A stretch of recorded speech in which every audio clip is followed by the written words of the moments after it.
우리가 오늘 계속해서 지난주에 이어서 7계명 간음하지 말자에 대해서 말씀을 나누겠습니다. 우리가 흔히 가지고 있는 생각 중에 이런 것이 있습니다. 혹시라도 이것을 말로 직접 생각해 보시지 않더라도 은연중에 무의식적으로 이런 생각을 하시지 않나 싶습니다. 미혼 여성은 성적으로 순결하지만 기혼 여성은 성적으로 순결하지 않다. 이런 생각을 가져보신 적이 있습니까? 우리가 미혼 여성은 성적으로 어떻게 관계를 맺지 않은 여성은 성적으로 순결하지만 기혼 여성은 더 이상 성적으로 순결하지 않다. 이런 생각을 우리가 은연중에 갖고 있는 것을 우리가 대화를 나누다 보면 우리가 알게 될 때가 많습니다. 왜 이런 생각을 하게 될까요? 그런 생각을 하게 되는 이유는 성행위나 그런 성행위를 하면 몸이 불결해진다고 여기기 때문입니다. 성적인 행위를 하고 싶은 그런 마음은 굉장히 불결하고 더러운 마음이고 부부간의 성적 행위를 하면 몸이 더 이상 순결하지 않은 상태가 된다고 하는 그런 마음이 우리의 생각 가운데, 우리의 무의식 가운데 많이 팽배해 있는 것 같습니다. 그래서 이런 마음을 갖고 있으니까 우리가 성욕에 대해서 느끼는 결론은 항상 성적인 욕망은 눌러야 된다. 항상 이것을 어떻게 해서든지 피해야 된다. 이렇게 해서 이 성적인 욕망과 성적인 행위 자체가 필요악이다. 이렇게 많이 보고 있습니다. 어쩔 수 없이 인간이 죄를 짓지 않기 위해서 어쩔 수 없이 해결해야 되는 필요악인 그런 존재라고 보는 것이 많은 사람들의 솔직한 심정일 겁니다. 그런데 우리가 한번 이때 질문을 해봤으면 좋겠습니다. 성경은 어떻게 생각하실까? 우리는 무의식적으로 그렇게 생각하지만 성경도 또한 어떤 금욕적인 생각이 우리에게 옳다고 말씀을 하실까? 금욕적인 그 삶 자체가 우리에게 가장 그런 이상적인 삶이라고 말씀을 하실지 한번 돌아봤으면 좋겠습니다. 그래서 오늘은 그 질문을 가지고 성적인 욕망 자체가 불결한 것이고 부부관계 자체가 그 불결하게 나를 만드는가, 이게 하나님이 원하시는 삶인가, 이 질문을 가지고 오늘 이 말씀을 시작하고자 합니다. 사실은 이 질문을 굉장히 좀 불편한 질문입니다. 전하는 저도 불편하고요, 듣는 분들도 이게 그렇게 불편하게 될 수밖에 없는, 그게 솔직한 우리의 심정일 겁니다. 그러다 보니까 보통 간음하지 말자 이런 말씀을 전할 때 보통 우리 전하시는 목사님들의 이야기를 들어보면 이 간음을 하지 말자 이런 오답이 무엇인지 말씀하시고 오답을 어떻게 피해야 되는가 이런 말씀들을 주로 하시는 것을 보게 됩니다. 그런데 우리가 이 말씀을 자꾸 오답만 얘기하다 보니까 그럼 정답이 무엇인가? 우리가 정답에 대해서는 이야기하지 않고 오답만 자꾸 얘기하는 그런 상황에 오게 된 겁니다.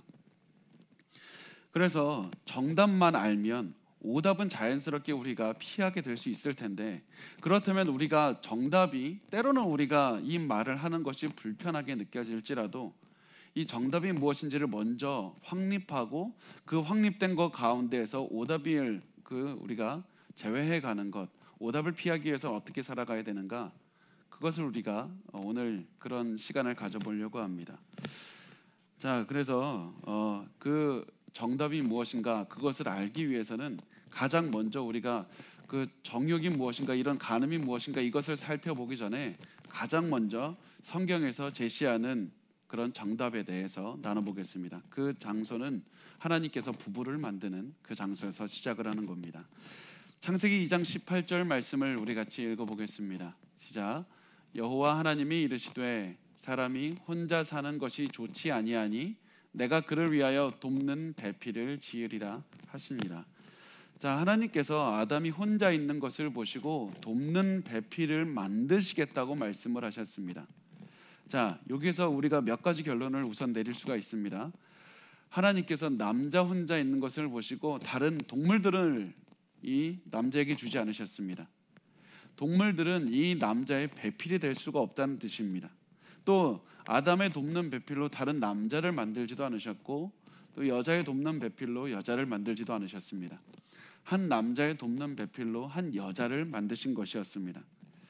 자, 그 다음에 여기서 우리가 조금 더 단어를 좀 더 깊게 봤으면 좋겠는데, 아담을 위해서 하나님께서 돕는 배필을 만들겠다고 하셨습니다. 아담을 위한 돕는 배필, 이 말을 히브리어를 그대로 직역을 하면 이런 뜻입니다. 아담을 돕기에 알맞은 자, 아담을 돕기에 알맞은 자, 영어로 보면 헬퍼를 만들겠다고 말씀하시는 겁니다. 자, 그래서 이 두 단어, 아담을 돕는 자, 알맞은 자, 이 두 가지의 단어를 한번 보려고 하는데요. 알맞은 자, 이 뜻은 그냥 알맞다라는 뜻이 아니라 아담과 동등하다는 뜻입니다. 아담과 동등한 자를 만들겠다고 말씀을 한 겁니다. 이것을 통해서 알 수 있는 것은 아담이 하와보다 우월한 것도 아니고 아담이 하와보다 낮은 것도 아니고 아담과 하와가 동등한 하나님의 형상을 가지고 있는 동등한 자라는 것을 알 수가 있습니다. 그 다음에 우리가 볼 수 있는 여자가 돕는 자라고 말씀을 하셨는데요. 우리가 보통 돕는 자라고 해석할 때 주연이 있고 조연이 있어서 조연이 마치 돕는 것처럼 그렇게 생각을 할 때가 있습니다. 그런데 성경은 돕는 자라고 할 때 이 돕다는 말을 그냥 아담이 주연이고 여자가 옆에서 돕는 그런 부차적인 일을 하는 사람이라는 뜻을 사용하고 있지 않습니다. 돕는 자라는 말은 최소한 그 아담과 동등한 사람이라는 뜻을 가지고 있습니다. 이 동등한 사람이라는 뜻을 가지고 있다는 그 증거가 여러 군데 있지만 그 중에 하나만 보면 시편 70편 5편 한번 같이 읽어보겠습니다. 시작. 나는 가난하고 궁핍하오니 하나님이여 속히 내게 임하소서. 주는 나의 도움이시오. 나를 건지시는 이시오니 여호와여 지체하지 마소서. 여기서 주가 나의 도움이십니다. 주가 나를 돕는 자입니다. 여기서 그 창세기에서 하와를 지칭할 때 썼던 돕는 자라고 썼던 때 그 히브리 단어와 동일한 에제어라는 단어를 쓰고 있습니다. 그래서 하나님께서는 하나님 자체를 돕는 자라고 말씀하셨을 것처럼 돕는 자가 무조건 그렇게 낮은 자다, 조연인 사람이다, 부차적인 사람이다 이런 뜻을 가지고 있지 않습니다. 하나님은 하와를 만드실 때 이 아담과 동등한 입장에서 동등하게 서로를 도울 수 있는 그런 배필을 만드셨던 것이었습니다. 자, 창세기 2장 22절에서 23절 말씀을 우리 같이 읽겠습니다. 시작. 여호와 하나님이 아담에게서 취하신 그 갈빗대로 여자를 만드시고 그를 아담에게로 이끌어 오시니 아담이 이르되 이는 내 뼈 중에 뼈요 살 중에 살이라. 이것을 남자에게서 취하였은즉 여자라 부르리라 하니라. 자, 이 말씀을 가지고 우리가 이렇게 보통 어떻게 해석을 하냐면 남자의 갈비뼈 하나를 빼갖고 여자를 만들었다 이렇게 생각을 합니다. 그런데 그 단어를 보면 꼭 그렇지만은 않습니다. 이 여자를 아담의 갈비뼈 하나만을 뺐다는 표현보다는 아담의 갈비, 이 허리, 이 옆구리 있는 쪽에 뼈들 몇 가지와 살들과 그런 피부들, 근육들까지도 같이 뺐다고 보는 것이 옳습니다. 그래서 그 아담이 나중에 하와를 보고 뭐라고 합니까? 내 뼈 중에 뼈요, 살 중에 살이라. 이래서 이 아담의 일부분을 가지고 하와를 만들었다는 것을 우리가 알 수가 있습니다. 그리고 재밌는 것은 유대교의 랍비들의 전통에 보면 이때의 상황을 뭐라고 보통 표현하냐면 이 아담의 절반을 뚝 잘라서 하나님께서 하와를 만들었다. 가운데를 탁 잘라서 하와를 만들었다고 할 만큼 그렇게 하와를 아담의 그냥 갈비뼈 하나만 가지고 그렇게 만들었다는 뜻이라기보다는 아담의 일부분을 가지고 하와를 만들었다. 그래서 아담이 하와가 한 몸이다라는 것을 성경은 계속해서 강조를 하고 있는 겁니다. 아담과 하와가 서로 동등한 존재일 뿐만 아니라 서로가 한 몸이다. 그래서 서로에게 계속해서 끌릴 수밖에 없다. 결혼이 한 남자와 한 여자 사이에서밖에 존재할 수 없는 이유는 하나님께서 두 명의 아담에게서 여자 하나를 만들어낸 것도 아니고 한 아담에게서 여러 여자를 만들어낸 것도 아니라 아담 한 남자에게서 한 여자를 만들어냈기 때문에 결혼은 한 남자와 한 여자 사이에서만 가능하다는 것을 말씀을 하고 있습니다. 그렇기 때문에 남자 한 명과 여자 한 명이 서로 이끌려서 사랑할 수밖에 없게 되는 것입니다. 그리고 성경은 말씀합니다. 그를 아담에게로 이끌어 오시니 이런 말씀이 있는데 여러분 한번 상상해 가십니까?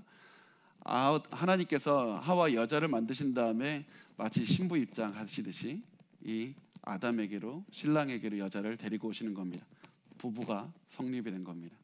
하나님께서 결혼식을 진행하신 겁니다. 그 다음에 어떤 말씀이 있냐면 창세기 2장 24절 말씀 우리 같이 읽어보겠습니다. 시작. 이러므로 남자가 부모를 떠나 그의 아내와 합하여 둘이 한 몸을 이룰지로다. 여기서 하나님께서는 남자와 여자가 하나가 되라고 말씀을 하고 있습니다. 이 말씀을 통해서 남자가 여자와 맺는 유대관계는 부모와 맺는 유대관계보다 더욱더 깊어야 된다. 그래서 남자가 여자와 한 몸을 이루라는 이 말씀은 단순히 마음이 연합하라 이런 뜻도 분명히 있지만 여기서 포함된 뜻이 성적으로도 하나가 되라는 이런 뜻까지도 포함을 하고 있습니다.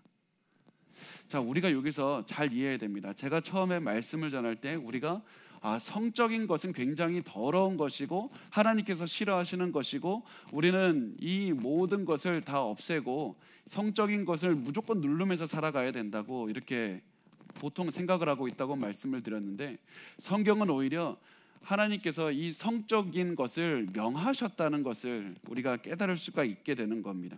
둘이 한 몸을 이루는 과정을 하나님께서 명령을 하셨고 이 과정을 통해서 자녀를 낳는 것까지도 하나님께서 명령을 하셨다는 겁니다.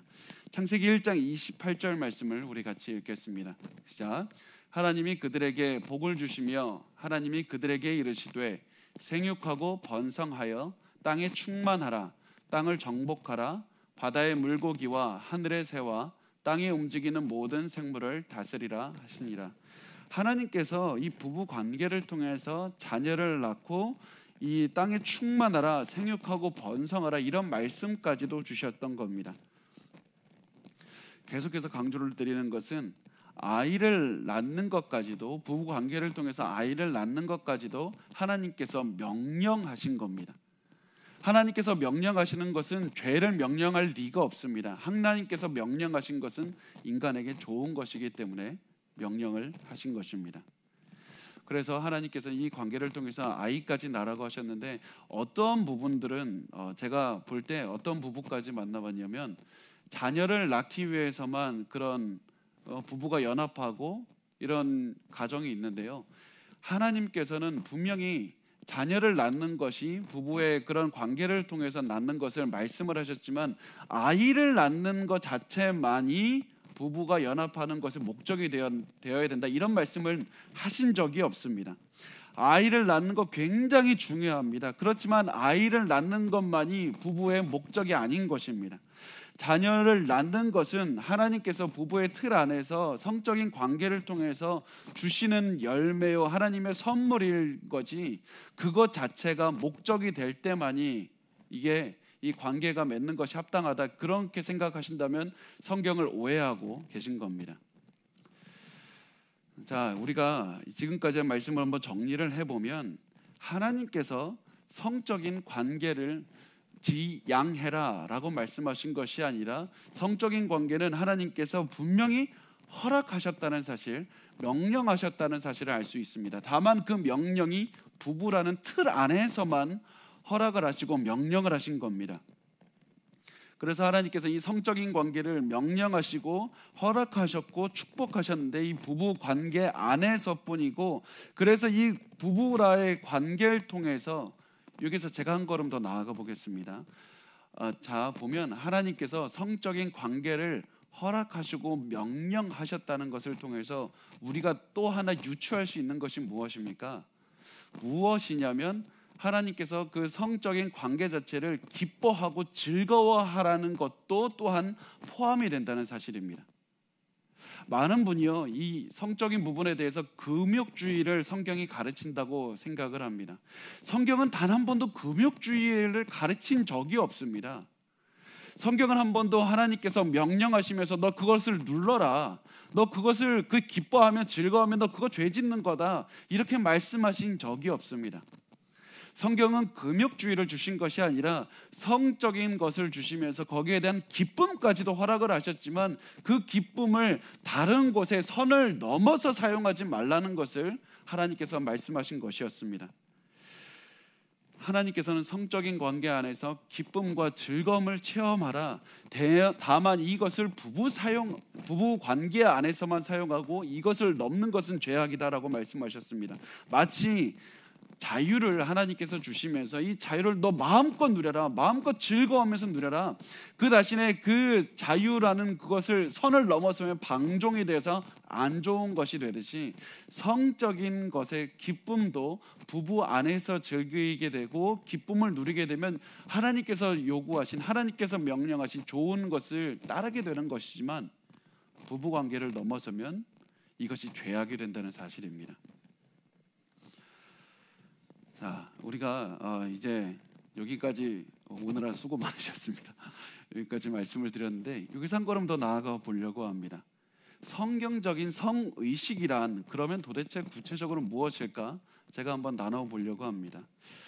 제가 성경적인 성의식, 성적인 관계에 대해서 나누는 것에 대해 사실 이 자리에 오기까지 굉장히 많은 고민을 했습니다.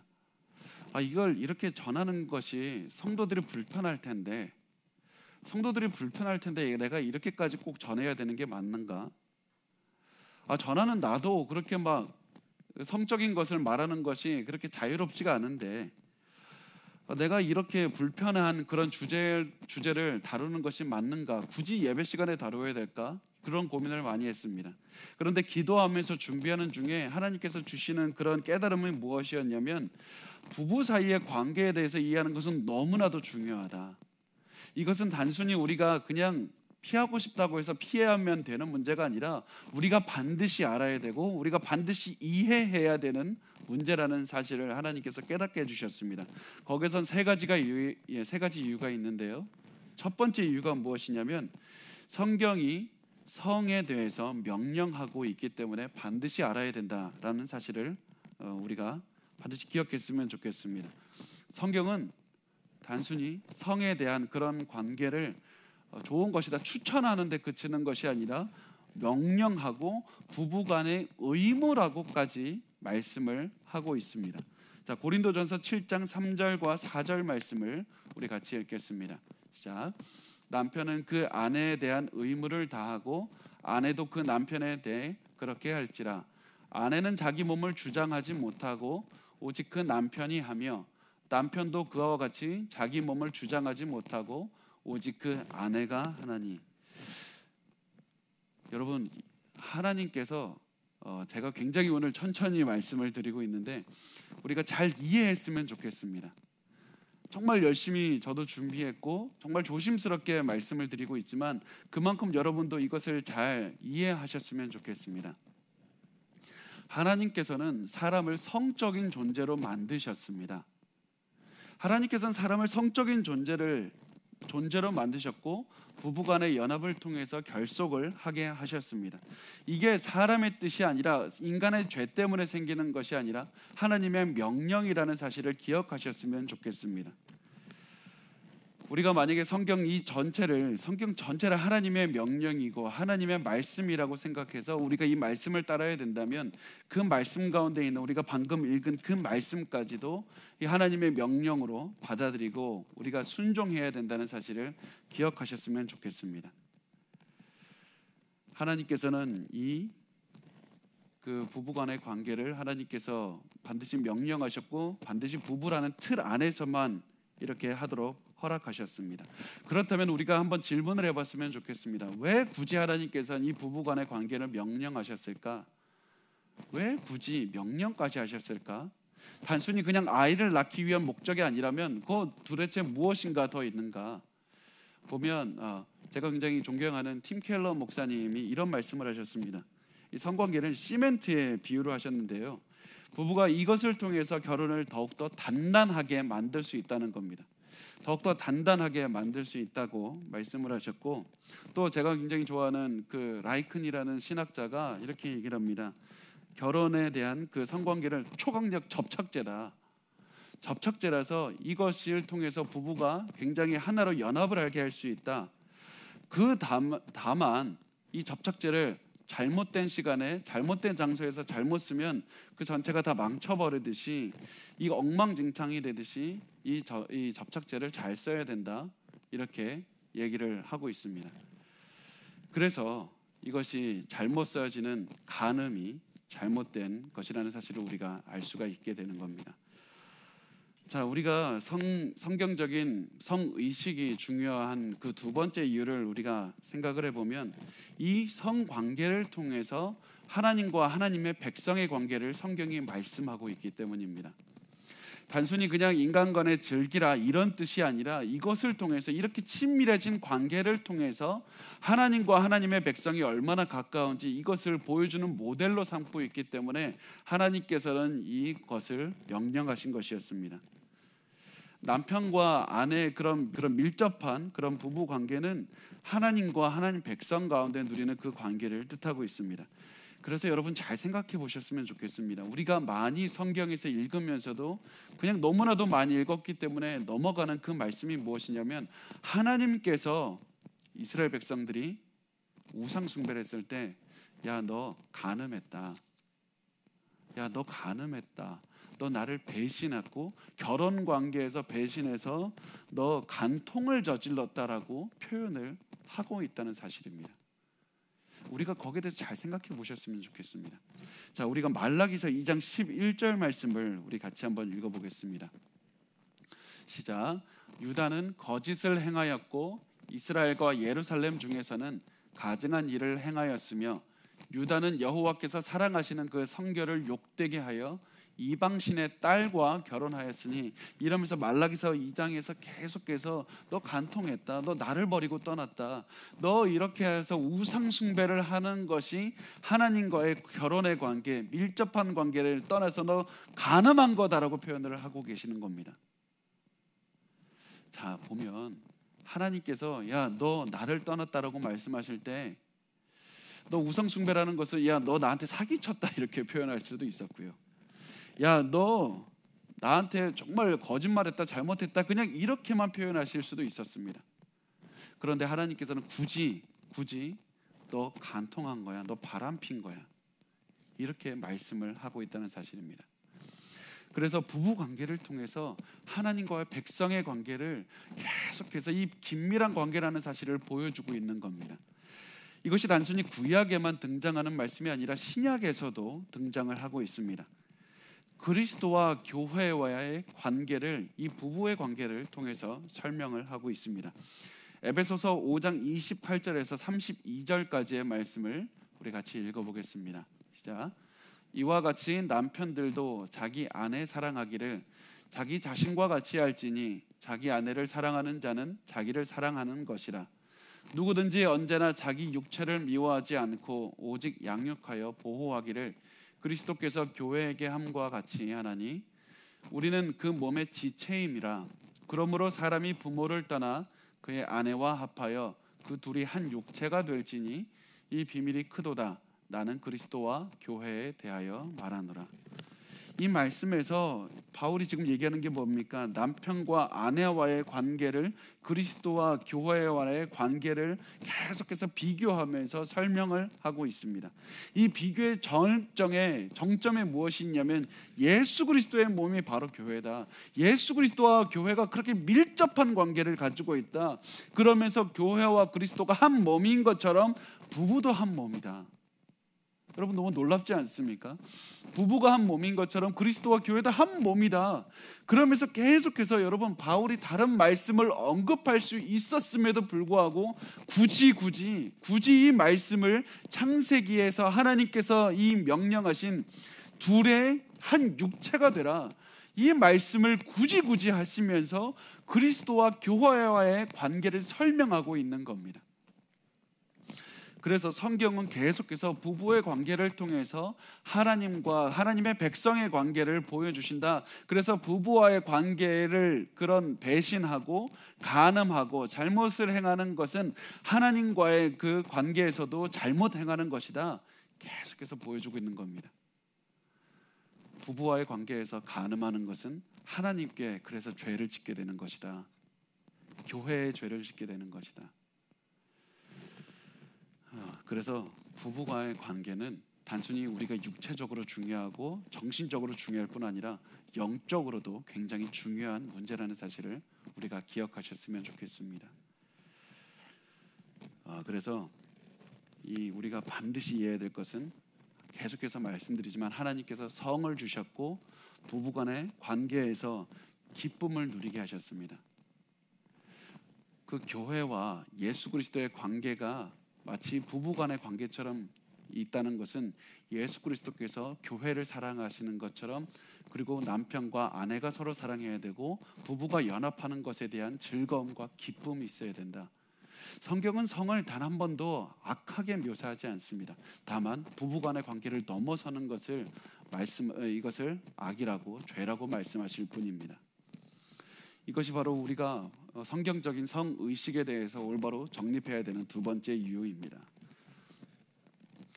세 번째 이유가 무엇이냐면, 우리가 뉴스만 봐도 알 수 있듯이 세상이 너무나도 아이들을 잘못된 성의식으로 이끌고 가고 있기 때문입니다. 아이들을 너무나도 잘못된 성의식으로 이끌고 가고 있습니다. 그래서 우리가 성경적으로 올바른 성의식이 무엇인지 알지 못한다면 우리의 아이들이 세상에 그대로 노출이 되어서 우리는 아이들을 세상에 빼앗겨 버릴지도 모르는 그런 위협 가운데 매일매일 살아가고 있기 때문입니다. 그래서 우리가 성경적인 올바른 성의식을 반드시 기억하셨으면 좋겠습니다. 하나님께서 이 성을 어떻게 사용하라고 주셨는지 반드시 기억하시고, 단순히 야 성적인 거 나쁜 거야 그냥 다 억누르고 그렇게 말씀하시는 것이 아니라, 아이가 이해할 만한 때가 되고 이해할 만한 나이가 되고 이해할 만한 상황 가운데에서 잘 양육을 시켜주셨으면 좋겠습니다.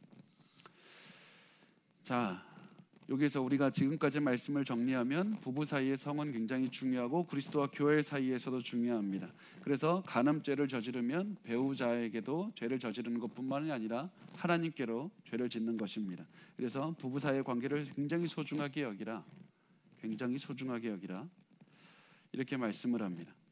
자, 여기서 한 걸음만 더 나아가 볼까요? 오늘 여러 걸음 걷는데 한 걸음만 더 나아가 보면 부부 관계가 중요한 이유가 한 가지가 더 있습니다. 보면 사회적인 그런 기능 때문에 그렇습니다. 여러분, 십계명을 보면 하나님께서는 십계명을 단순히 그냥 도덕적인 잣대일 뿐 아니라 한 사회를 지지하는 그런 형법, 법의 틀로도 하나님께서 주셨습니다. 하나님께서는 이 십계명을 주신 이유가 단순히 우리 개개인의 그런 그 모습을, 영적인 상태를 위해서 주셨을 뿐 아니라 사회 전체적인 이득을 위해서도 주신 겁니다. 안정적인 사회가 가장 이룰 수 있는 기반이 어디에 있냐면 가정에 있고요. 가정의 가장 안정적인 기반은 부부 관계에 있습니다. 부부 관계의 사랑에 있습니다. 그런데 한 배우자가 간음을 해서 부부 관계를, 이 배우자가 아닌 다른 사람과 관계를 맺어버리면 부부가 서로에 대한 믿음이, 신뢰가 깨져버립니다. 또 여러분 아시죠? 그 부부 관계가 아닌 다른 배우자에 대해서 마음이 끌리게 되면 계속해서 그 배우자에게 계속해서 거짓말하려고, 계속해서 이 관계 자체가 신뢰가 깨지게 되고 다른 사람에 대해서만 생각을 하게 됩니다. 그래서 이런 사회의 가장 기본인 이 가정 자체가 깨지기 때문에 하나님께서는 이 가정을 무너지지 않게 하기 위해서, 가정이 무너지면 사회 전체가 무너지기 때문에 이 올바른 가정을, 이 올바른 사회, 안정적인 사회를 계속해서 키우기 위해서, 또 이 안정적인 사회와 가정이 곧바로 이루어지면 다음 세대에게도 올바른 신앙이 전수가 될 수 있고요, 올바른 도덕적인 잣대가 전수가 될 수가 있습니다. 그래서 가정이 무너지지 않게 하기 위해서 하나님께서는 간음을 저지르지 말라고 하셨던 겁니다. 그래서 이 십계명을 보면 계속해서 이 처음에 5계명이 무엇입니까? 부모를 잘 공경하라. 또 이 7계명에 간음하지 말라. 가정을 계속해서 세우는 것을 볼 수 있습니다. 그런데 우리가 보면 이 하나님의 뜻과는 정반대로 이 세상이 계속해서 우려스럽게 움직여가고 있는 것을 보게 됩니다. 마치 간음을 조장하고 있는 것처럼 우리가 느껴질 때가 있습니다. 우리가 보면 드라마나 영화에 보면 요즘에 불륜이 주제가 아닌 게 없죠. 불륜이 주제가 아닌 게 없고요. 그리고 또 잘못된 성적인 그런 가치관을 가지고 있는 사람이 등장하지 않는 그런 드라마를 찾기가 어려울 정도인 것 같습니다. 왜 그럴까 보면 한 텔레비전 PD가 이렇게 얘기를 하는 것을 봤습니다. 결혼한 사람이나 독신주의 사람이 나오면 재미가 없어요. 결혼한 사람이나 멀쩡하게 결혼하고 있는 사람이나 독신주의를 가지고 살아가는 사람이 나오면 드라마가 재미없어지고 영화가 재미없어지고 프로그램이 재미없어지기 때문에 그런 사람들을 안 넣는다는 겁니다. 사람들의 호기심과 즐거움을 주기 위해서는 일부러 그런 사람을 넣어야 된다는 겁니다. 그래서 이 사람의 말을 증명하기라도 하듯이 사람들은 이 간음하는 불륜이난 그 드라마나 영화 이런 프로그램들을 즐겨 찾게 됩니다. 또 단순히 이것이 이 영화에만 머무는 것이 아니라 인터넷에 가보면 포르노 사이트가 굉장히 많지 않습니까? 인터넷 음란물이 넘쳐납니다. 과거에는 단순히 그런 큰 데스크탑 컴퓨터에 가야만 이런 음란물을 볼 수 있었지만 지금은 누구라도 다 컴퓨터 한 대씩 스마트폰 다 손에 들고 다닙니다. 아이들에게까지도 이 컴퓨터 한 대가 다 들려 있습니다. 그래서 남녀노소를 불문하고 다 이런 음란물에 굉장히 쉽게 노출이 되어 있는 상태라는 것을 알 수가 있습니다. 또 보면 뉴스에 언제든지 나오지 않습니까? 불법 성매매하는 것, 싼 값에 언제든지 원하면 찾아갈 수가 있게 됩니다. 우리나라가 전반적으로 간음하는 것을 넘쳐나고 있고요. 저는 가끔씩 이런 생각이 들 때도 있습니다. 설교를 하다 보면 제 마음에 이런 생각이 들 때가 있습니다.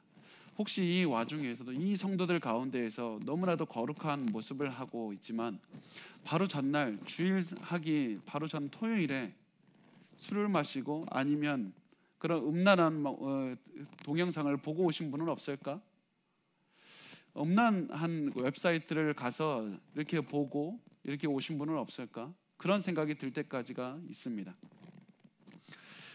그래서 우리가 이 성의 문제, 간음하지 말아야 되는 문제를 단순히 그냥 교회 밖의 사람들의 문제, 우리는 모르는 아직 예수 믿지 않는 사람들의 문제로만 치부할 수가 없는 겁니다.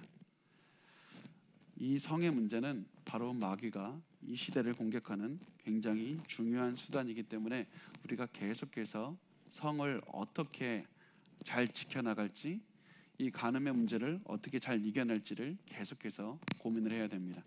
우리 한번 사진 한번 제가 보내주신 그 보면 이게 인터넷에 있는 건데요. 그 포른허브라고 그 인터넷 전 세계에서 가장 큰 그 포르노 웹사이트인데 이 질문이 이겁니다. 지금까지 5천만 명의 유저들을 모은데 그 각 그 기술이 각 물건들이 걸린 시간들을 보면 이 비행기도 60년이 넘게 걸렸고 자동차도 이렇게 오래 걸렸고 전화기나 텔레비전 이것도 다 수십 년이 걸렸습니다. 이 아이팟만 해도 8년 이렇게 걸렸는데 이 음란물 웹사이트는 19일 걸렸다는 겁니다. 단 5천만 명을 모으는데 단 19일밖에 걸리지 않았다는 겁니다. 우리가 알 수 있는 것이 정말 수많은 사람들에게 너도 나도 이 간음이 아무도 모르는 곳에서 그냥 진행이 되고 있다는 사실을 우리가 알 수 있습니다. 그래서 우리가 그냥 남의 집 이야기겠지, 남의 교회 이야기겠지, 아니면 예수를 안 믿는 사람의 이야기겠지라고 치부할 것이 아니라 이 간음이 충만하고 이 간음이 이 땅에 넘쳐나고 있는데 그렇다면 우리는 이 간음의 문제를 어떻게 이겨내야 될 것인가? 지금까지는 내가 잘 이겨냈다 하더라도 앞으로 더 공격을 계속해서 올 텐데 그 공격을 어떻게 이겨낼 것인가? 우리의 자녀들은 간음의 문제에서 어떻게 이겨내게 할 것인가? 이것을 한번 고민을 해보겠습니다. 자, 우선 성경이 다루는 간음의 문제를 한번 같이 보겠습니다. 마태복음 5장 27절과 28절 말씀을 같이 보겠습니다. 시작. 또 간음하지 말라 하였다는 것을 너희가 들었으나 나는 너희에게 이르노니 음욕을 품고 여자를 보는 자마다 마음에 이미 간음하였느니라. 자, 여기서 간음이 무엇인지 말씀하면서 간음을 또한 싸울 수 있는 방법도 또한 알려주십니다. 예수님께서 이 간음의 문제를 단순히 그냥 누구가 성행위를 했다 이것을 넘어서서 마음의 문제로 이렇게 말씀을 하고 계십니다. 그런데 예수님께서는 음욕을 품고 여자를 보는 자마다 간음을 했다고 말씀을 하셨습니다. 그렇다면 여기서 예수님께서 간음이라고 하면서 금지하신 것이 무엇일까? 그냥 여자를 보고, 남자가 여자를 보고 야 예쁘고 매력적이다 이렇게 생각하면 이게 간음인가? 남자가 멋지고 잘생긴 남자를 보면서 야 저 남자 멋지고 잘생겼네 라고 생각을 하면 그게 간음일까? 그것은 아닙니다. 예수님께서 금지하시는 것은 단순히 남자가 여자를 보는 것도 아니고 여자가 남자를 보는 것도 아니고 갑자기 나도 모르게 음란한 생각이 든 것도 아닙니다. 예수님께서 금지하신 것은 내가 성적인 욕망을 가지고 상대방을 바라보는 것을 말씀을 하고 있습니다. 내가 상대방을 봤더니 성적인 욕망이 생깁니다.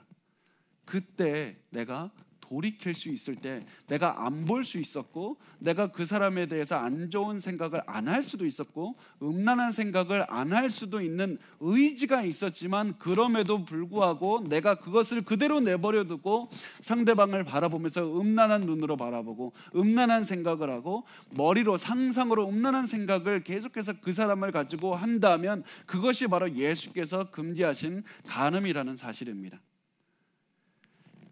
그래서 우리가 간음죄를 짓지 않기 위해서 예수님께서 너도 모르는 사이에 음란한 생각이 생겼다, 너 갑자기 너의 무의식을 정죄하노라 이렇게 말씀하신 것이 아니라, 너가 의지를 갖고 너가 이 음란한 것을 생각으로도 안 할 수 있을 때 너 반드시 접어야 된다, 그렇게 싸우지 않으면 너 음란죄, 간음죄 너 반드시 질 수밖에 없다, 너 간음의 죄를 저지른 것이다 라고 말씀을 하는 겁니다. 그래서 예수님께서는 성적인 의지를 가지고 성적인 욕망을 충족시키기 위해서 의지를 가지고 상대방을 바라보고 생각하고 또 그것을 또한 행동으로까지 실행했다면 그것을 간음했다고 말씀을 하고 있습니다. 자, 성경이 금지한 다음 간음에 대해서 또 보겠습니다. 에베소서 5장 3절과 4절 말씀을 같이 보겠습니다. 시작. 음행과 온갖 더러운 것과 탐욕은 너희 중에서 그 이름조차도 부르지 말라. 이는 성도에게 마땅한 바니라. 누추함과 어리석은 말이나 희롱의 말이 마땅치 아니하니 오히려 감사하는 말을 하라. 자, 여기서 음행하는 것은 우리 입에서 언급도 되면 안 된다라고 말씀합니다. 사람들이 흔히 19금 토크, 요즘에 텔레비전 보면 그런 것들도 하죠. 음탕한 농담, 성적 농담도 굉장히 많이 합니다. 텔레비전에 보면, TV에서, 영화에서 음란한 것들도 쉽게 우리가 접할 수가 있습니다. 그런데 하나님께서는 이거 보지 마라, 이것을 보지 마라, 이것을 너희 입에도 담지 말고 이것을 너희 눈에도 담지 마라, 음란한 것이 있다면 너가 반드시 피해야 된다, 이렇게 말씀을 하고 있습니다. 왜냐하면 우리가 입으로 담는 것은 왜 입에 담겠습니까? 우리의 가슴에 있기 때문에 담지 않겠습니까? 가슴에 담는다는 것은 무슨 말씀입니까? 아까 예수 그리스도께서 금지하신, 너 다른 이성을 가지고 음란한 마음을 품었기 때문에, 너 그것을 가지고 의지로 실행했기 때문에 그것이 겉으로 드러나는 것 아니냐. 우리가 말로 했다는 것, 음란한 말을 말로 했다는 것은 우리의 가슴 속에 음란함이 이미 있기 때문입니다. 그래서 그것 음란한 말조차도 피해라, 예수님께서는 말씀을 하고 있습니다. 자, 또 다른 간음에 대한 말씀을 보겠습니다. 마가복음 7장 21절에서 23절 말씀을 같이 읽겠습니다. 시작. 속에서 곧 사람의 마음에서 나오는 것은 악한 생각, 곧 음란과 도둑질과 살인과 간음과 탐욕과 악독과 속임과 음탐과 질투와 비방과 교만과 우매함이니 이 모든 악한 것이 다 속에서 나와서 사람을 더럽게 하느니라. 여기서 말하는 음란이라는 단어가 어떤 뜻이냐면 부부 관계를 벗어난 모든 관계를 뜻하고 있습니다. 어떤 분은 이 일부 다처제에 대해서 말씀하지 않지 않습니까? 어떤 동성 행위에 대해서 지금 이 말씀에서는 이게 적나라하게 금지하지 않지 않습니까? 근친상간에 대해서도 말씀하지 않지 않습니까? 그렇게 생각할 수 있지만 이 음란이라는 단어 하나에 부부 관계를 벗어난 모든 성적인 관계가 포함이 되게 됩니다. 그래서 불륜, 매춘, 근친, 동성연애, 소아성애 같은 모든 것들이 다 포함이 되게 됩니다. 하나님께서는 부부 관계가 소중한 만큼 그 나머지 관계를 모두가 다 하지 말라고 금지시키고 있습니다. 그렇다면 간음을 넘어서기 위해서 우리가 이제부터 실천할 수 있는 것이 무엇인가? 특히 오늘 말씀에 좀 더 남자들에게 집중을 해서 봤으면 좋겠는데요. 우리가 신학교에서 굉장히 유명한 위튼 칼리지라고 있습니다. 그 학교의 총장인 필립 라이큰이라는 그 교수님이 계신데 이분이 이런 말씀을 하셨습니다. 간음하지 말라는 명령을 어기지 않는, 부부간에 간음하지 말라는 어기지 않는 중요한 방법으로 무엇을 제시하시냐면 성경적인 남성성을 세워야 된다고 말씀을 하고 있습니다. 저는 100% 동감합니다. 우리가 모든 이 음란의 죄, 부부간에 있던 간음의 죄, 이 모든 것들을 넘어서기 위해서는 성경이 제시하는 희생하고 아내를 사랑하는 그런 남성성을 회복을 해야 됩니다. 에베소서 5장 25절 말씀을 우리 같이 읽어보겠습니다. 시작. 남편들아 아내 사랑하기를 그리스도께서 교회를 사랑하시고 그 교회를 위하여 자신을 주심같이 하라. 성경은 남편들에게 아내 사랑하기를 예수 그리스도께서 교회를 사랑하신 것처럼 하라 이렇게 명령하셨습니다.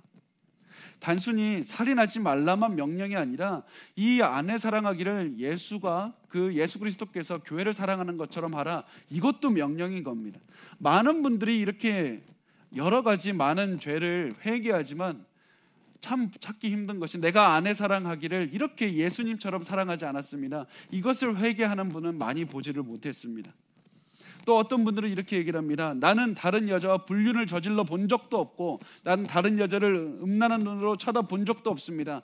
이 정도면 나 죄 안 짓고 산 것 아닙니까? 그런데 그런 분들에게 예수님은 말씀하실 겁니다. 그래 잘했다. 너 그거 어려운 죄인데 잘 이겨냈다. 그렇다면 너가 그 죄를 저지르지 않았을 뿐만 아니라 아내를 예수 그리스도께서 교회를 사랑하는 것처럼 사랑했느냐? 그 질문을 하실 겁니다. 그리고 그것이 예수께서 교회를 사랑하는 것처럼 아내를 사랑하고 예수께서 교회를 위해 희생한 것처럼 아내를 위해서 희생하는 것이 바로 성경적인 남성성입니다. 이 남성성을 회복한다면 우리가 단순히 간음죄를 이겨낼 뿐 아니라 하나님께 영광스러운 관계를 만들어 나갈 수가 있게 됩니다. 어떤 남편들은 이렇게 얘기를 할 겁니다. 우리 아내가 나를 얼마나 화나게 나는지 아십니까? 나를 얼마나 힘들게 하는지 아십니까? 우리 아내와의 관계에서 도저히 숨이 막혀서 견딜 수가 없습니다. 너무나도 힘이 듭니다. 그런 아내를 어떻게 사랑하라고 말씀합니까? 제가 예전에 한 성도 때문에 굉장히 어려웠던 적이 있었습니다. 굉장히 한 성도가 굉장히 어렵게 했는데 이유를 알지 못하겠는데 저를 굉장히 미워했고 굉장히 어렵게 해서 저에 대한 안 좋은 소문도 퍼뜨리고 저 때문에 질병도 생겼다고 말하고 굉장히 어렵게 했습니다.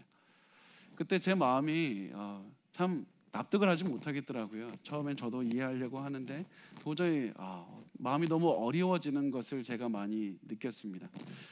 제가 그래서 기도도 잘 안 되고 설교를 준비를 해야 되는데 설교도 잘 준비가 되지가 않았습니다. 야, 내가 무슨 그렇게 큰 죄를 저질렀다고 나를 이렇게 미워할까? 그런 생각이 많이 들었습니다. 화도 났습니다. 그런데 이런 마음을 가지고 마음도 잘 잡지가 않아서 그냥 성경을 이리저리 뒤적이면서 가만히 시간을 보내고 있었는데 그때 제 눈에 들어왔던 말씀이 어떤 말씀인지 아십니까? 오늘 우리가 나눈 에베소서 5장 25절 말씀입니다. 이 말씀을 다시 한 번만 같이 읽겠습니다. 시작. 남편들아 아내 사랑하기를 그리스도께서 교회를 사랑하시고 그 교회를 위하여 자신을 주심같이 하라. 그리스도께서 교회를 사랑하셨다. 그리스도께서 그렇게 죄 많은 교회를 사랑하셨다. 그리스도께서 죄 많은 너조차도 사랑하셨고 너조차도 용서해 주셨다. 그런데 너는 왜 용서하지 못하느냐? 하나님께서 마치 이 말씀을 가지고 저한테 이렇게 말씀하시는 것 같았습니다. 그리고 제가 이 말씀을 붙잡고 그렇게 울었던 그런 시간이 많이 기억이 났습니다. 그러면서 제가 깨닫게 됐던 것이 내가 얼마나 많은 죄를 용서받았는지 그것을 깨닫기만 해도 내가 용서하지 못할 사람이 없구나. 참 내가 용서하지 못할 사람이 없다. 그런 생각이 많이 들었습니다. 혹시 아내를 사랑하지 못하거나 용서하지 못하거나 혹은 남편을 사랑하지 못하거나 용서하지 못하는 분이 있다면 우리가 예수께 얼마나 많은 용서를 받았는지 기억하셨으면 좋겠습니다. 하나님께서 저 같은 사람도 용서하셨고 하나님께서는 우리 같은 사람도 다 용서를 하셨습니다. 그런 사실을 기억한다면 우리가 사랑하지 못할 사람이 없는 겁니다. 우리가 사랑하지 못할 사람은 없습니다. 그래서 이 사실을 기억하고 아내를 사랑하고 아내를 위해서 희생하고 아내를 위해서 용서하는 것이 성경적인 남성성입니다. 성경적인 남성성이라고 해서 어떤 분들은 오해합니다. 마초같이 무식하게 막 이렇게 힘을 과시하는 것이라고 생각하지만 그렇지 않습니다. 예수께서 언제 그렇게 힘을 과시하면서 이 주먹을 휘둘렀던 적이 있습니까? 예수께서는 끝까지 사랑하셨고 끝까지 인내하셨고 끝까지 희생하셨고 끝까지 우리를 사랑하시면서 끝까지 우리를 위해서 기도하셨습니다. 성경적인 이 남성성을 우리가 회복해야 될 때가 지금입니다. 성경적인 남성성만 회복을 한다면 음란한 눈으로 다른 여성을 바라보지 않을 것이고 그리고 그 아내를 굉장히 사랑하게 하면서 살아가게 될 겁니다. 우리 말라기서 2장 14절에서 15절 말씀을 우리 같이 읽겠습니다. 시작. 너희는 이르기를 어찌 됨이니까 하는도다. 이는 너가 내가 어리서 맞이한 아내 사이에 여호와께서 증인이 되시기 때문이라. 그는 내 짝이요 너와 서약한 아내로되 내가 그에게 거짓을 행하였도다. 그에게는 영이 충만하였으나 오직 하나를 만들지 아니하셨느냐. 어찌하여 하나만 만드셨느냐. 이는 경건한 자손을 얻고자 하심이라.